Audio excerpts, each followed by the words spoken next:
Hey, welcome back to Jazz Time. JazzTime.com is an online store that buys, sells, and trades authentic luxury watches. We make these videos so you can easily choose the best watch for yourself in the comfort of your own home. We offer the lowest prices anywhere online, and if you'd like to know the price, simply click on the links in the description below. We greatly appreciate if you purchase your next watch from us at JazzTime.com. Today we'll be doing an unboxing and review of the Bell & Ross BR05 Chrono Blue Steel. Now, I can't find a reference number for this watch, so if you happen to know it, just leave it down below, and I'd greatly appreciate it. But it is Bell & Ross's BR05 chronograph with a blue dial and entirely made in steel. We'll be looking at the watch, the case, bezel, dial, the crown functions, the bracelet, as well as the movement, and I'll be giving you my thoughts on the wearing experience as well as my thoughts on all of the aforementioned points as we go through the video. Alright, so we'll be taking a look at this box. First we'll open it up here. Alright, and we have right up top here, we have the instructions. Alright, and on the back we have the warranty card. Alright, and that's just about all that comes with this. Alright, now what we have on the inside here is this nice push button open case, and here's the watch. Comes out quite easily here. Alright, and there you are. The pillow, very, very wide form factor there, but that's to keep it, from bending unnecessarily there. Alright, so as is part of the unboxing process, we'll be removing all of these stickers for a clear view, nice and easy view of all of the aspects of this watch.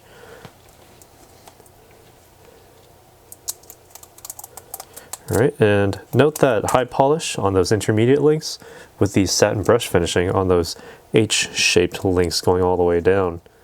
Very interesting set of design here.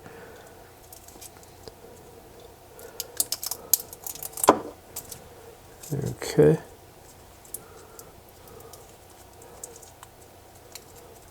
And double deployment clasp opens up.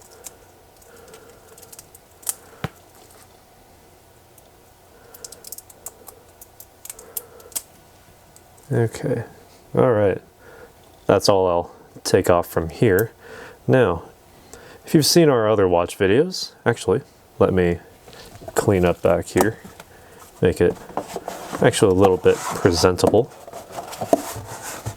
Alright, now if you've seen our other watch videos, you'll probably note some really uncanny similarities between this watch and other watches that we've had. Say, for example, we have seen, say, Panerai style watches where you have those rounded fonts for the large Arabic numerals. Now, we only have the 12 and 6 on here because this is a chronograph. We've also seen, that sort of vertical satin finishing on the front with the high polish along the first bevel, very similar to what you see on an Audemars Piguet, as well as the, say, a Nautilus style bracelet with the high polish intermediate links going all the way down with those H-shaped vertical brush satin finishing. Very interesting watch that we have here, which is not Panerai, Audemars Piguet, or, a Patek Philippe here. Alright, so anyway, we'll be going over the case now. That's 42 millimeters in width from finger to thumb. In width, literally 42 millimeters. Alright, it measures, well, it has the satin brush finishing, as I said, along the face of this case, all right, below that bezel. And the very first bevel has a very, very tiny high polish going all the way along the edge there, alternating with that satin brush finishing as well. Now going vertically, sort of to go along with the height of the case. Very interesting design decision there, right? And we also have a high polish as well, going down to the case back, as well as satin brush finishing back again. All right.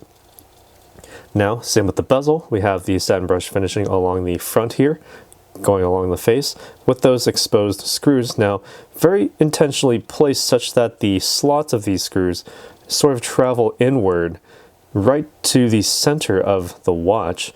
Now, Bell & Ross have said that this is essentially a form of mimicking instrument panels on an airship or otherwise in an airplane. And you know, I actually see that, because you would have this square-shaped panel with a round dial.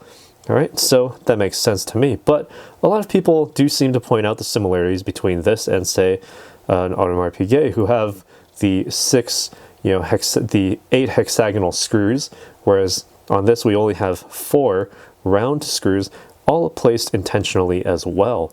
All right, with the vertical satin brush finishing, as well as the first bevel having that high polish along the side, and then back to a very thin satin finish along the edge of that bevel, along the edge of the second bevel of that bezel.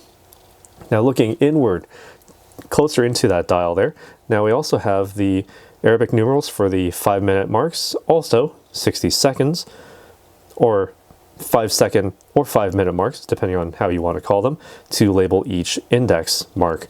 Now, the hours here are largely index marks, very much in line with those baton style hour and minute hands as well. We also have the rounded 12 and 6 hour marks in Arabic numerals. All right, and also note that this watch is also luminescent. It also has the Super Luminova. All right, so you have a greenish tone to that glowing feature there, glow in the dark feature, to allow you to read it quite easily in the dark. And that's one, very good function of having index markers.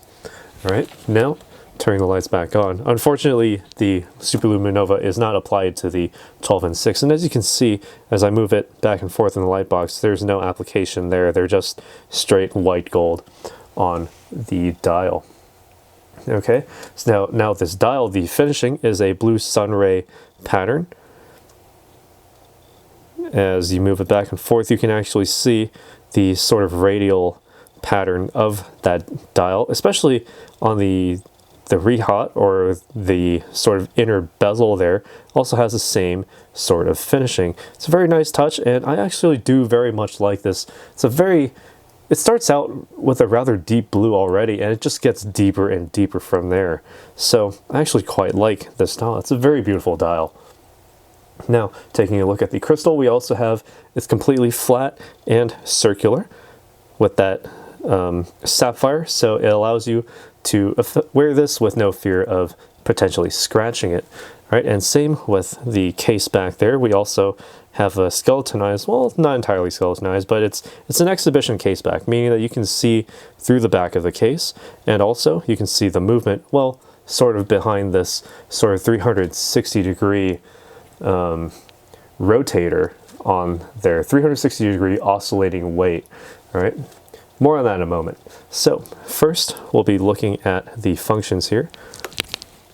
Okay, so crown works as you would expect. Simply unwind it to the first position. This allows you to wind the watch. So if you're at a dead stop, just 20 to 30 full winds is all you really need to get it started. All right, pull out the crown to the second position and rotate it counterclockwise to advance the date forward. The date aperture is at the 430, almost like 435 position. All right, and I very much like how the date actually advances, because it's not an up and down movement, it's not a side to side movement, it's kind of like a rounded, you can actually tell that this is certainly a rounded date dial behind this front face here, and it has also that matching blue as you can see on the dial as well. All right, so I actually very much like this overall, this little design touch on the date, and it's about half a turn to advance the date by 1. So, if you find yourself on the 30th of a month, you'll have to do a full turn to advance it to the 1st of the next month, right? Now pull the crown out to the final position, and it actually hacks the seconds hand, which is shown in the small seconds at the 3 o'clock position. All right, that allows you to place the minute hand precisely as you would need.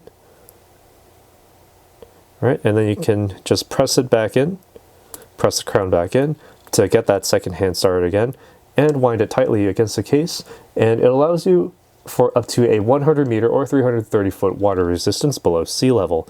Note that the 9 o'clock subdial actually also has a white hand, whereas the small seconds is just all metal, or in this case a white gold, just a singular color there. The chrono hand is a white color. So the chrono functions here work as you would expect. Simply press the seconds, or the start and stop button rather, at the 1 o'clock or 2 o'clock position technically, and you can see that chrono hand go. Now it goes along with the chrono counter, goes up to 30 minutes at the 9 o'clock, and it just slowly moves in coordination with the chrono hand. It doesn't actually tick forward once it reaches the very top, so you have kind of a pretty accurate representation in that chrono dial, subdial, at the 9 o'clock.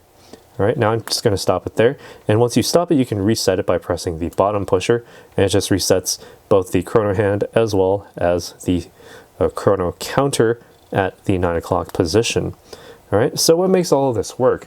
It's the caliber BR-CAL-301, made by Bell & Ross in-house. It's an automatic movement, entirely analog display, diameter 28 millimeters on the inside. It has 37 joules all together, and it also gives you 42 hours of power reserve. It also beats out a frequency of 28,800 vibrations per hour, or 4 hertz. All right, and it allows you for the instant rapid setting of the date. The chronograph functions the center mounted hour and minute hands with the 30-minute counter at the 9 o'clock and central chronograph seconds all working together, as you can see here. All right, and so all of that, it's a very, very elegant overall timepiece with all of that function in just a tiny little movement that just fits. I believe this is a 13 millimeter thickness, so not the thinnest watch, but with all that you're getting, this is a pretty good size watch for all the function. All right, now taking a look again at the framing here, we have a very good satin brush finishing on these links going all the way down, with the intermediate links being a high polish, complete with my fingerprints now. All right, and we also have a high polish along the, well, actually no, that's a satin finishing, but the satin finishing is so subtle that it could actually double as a high polish. It's a very, very specific type of finishing. It's very fine finishing that you can see there. All right, going down to the clasp here, it's a double button deployment clasp with the Bell & Ross ampersand logo right in the center there, and it opens one side at a time. Now, having this double deployment is actually very beneficial for anyone who's wearing this watch, with more of a snug fit, or for smaller wrists, because there's less of a chance of pinching. Right, and while we're here, I can actually try it on and give you some of my thoughts as to the overall wearing experience. Now, for this clasp, you'll have to close it on one side first, and then the side with the Bell & Ross logo, the ampersand, second. All right. Now on the wrist, if I can zoom out here, it's quite a chunker, because it is 42 millimeters in width. I measured about 47 centimeters lug to lug, so it gives it quite a bit of height that kind of seems a bit camouflaged with the way that the intermediate links work there with the lugs there. All right, and taking a look at the overall profile there, I'm looking at the monitor of my camera. I'm not seeing a whole lot of bracelet on the top or the bottom, so this is very large for me. I have a 7-inch wrist here, so this is a very large watch for me personally. I would prefer a little bit smaller, but actually I can't say no to this very nice, attractive dial. It has everything I could ever possibly need on it. And with its overall appearance, that very deep blue gives a very, even though it's extremely deep, it's a very subtle effect, sort of giving you that, sense that there's a lot more depth here than it really meets the eye. All right. And with this form factor, the way that the bezel sort of very, very lightly builds upon this case, with all of these bevels here, it actually makes it a very, very good fit under a sleeve.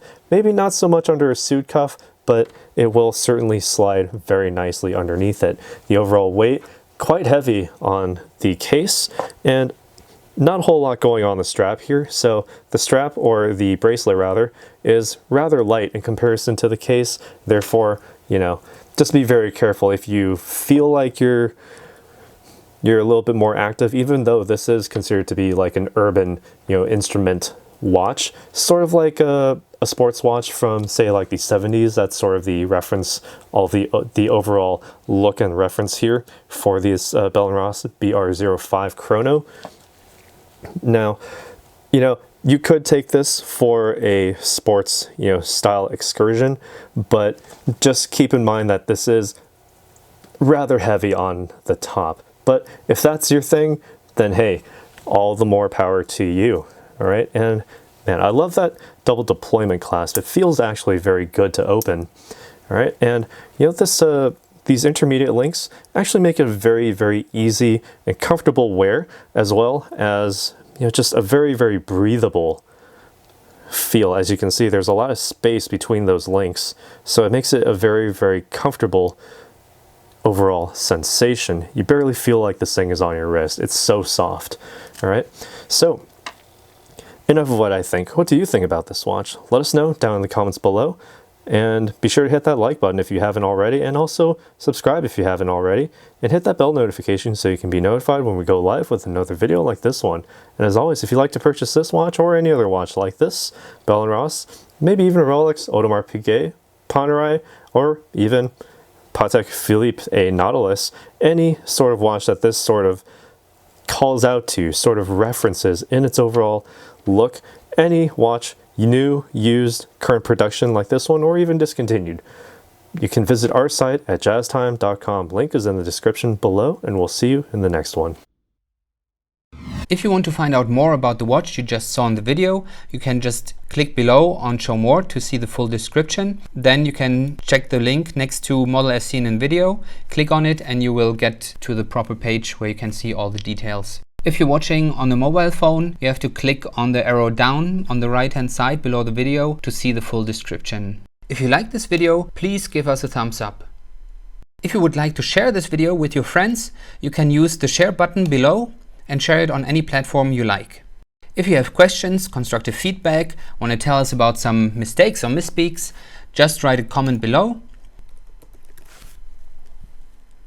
If you want to see more videos like this, you should subscribe to our channel and visit our channel page where you can find all the videos. And if you're interested in a specific watch brand, you can check out our playlists. If you want to check the price for a watch or want to buy one, remember at jazztime.com you always get a steep discount, so you should check the prices with us. If you want to know the price for a specific watch, just go to Google, type in JazzTime, plus the brand, model, and the details you're interested in, and Google will find the right page for you. Thank you for watching.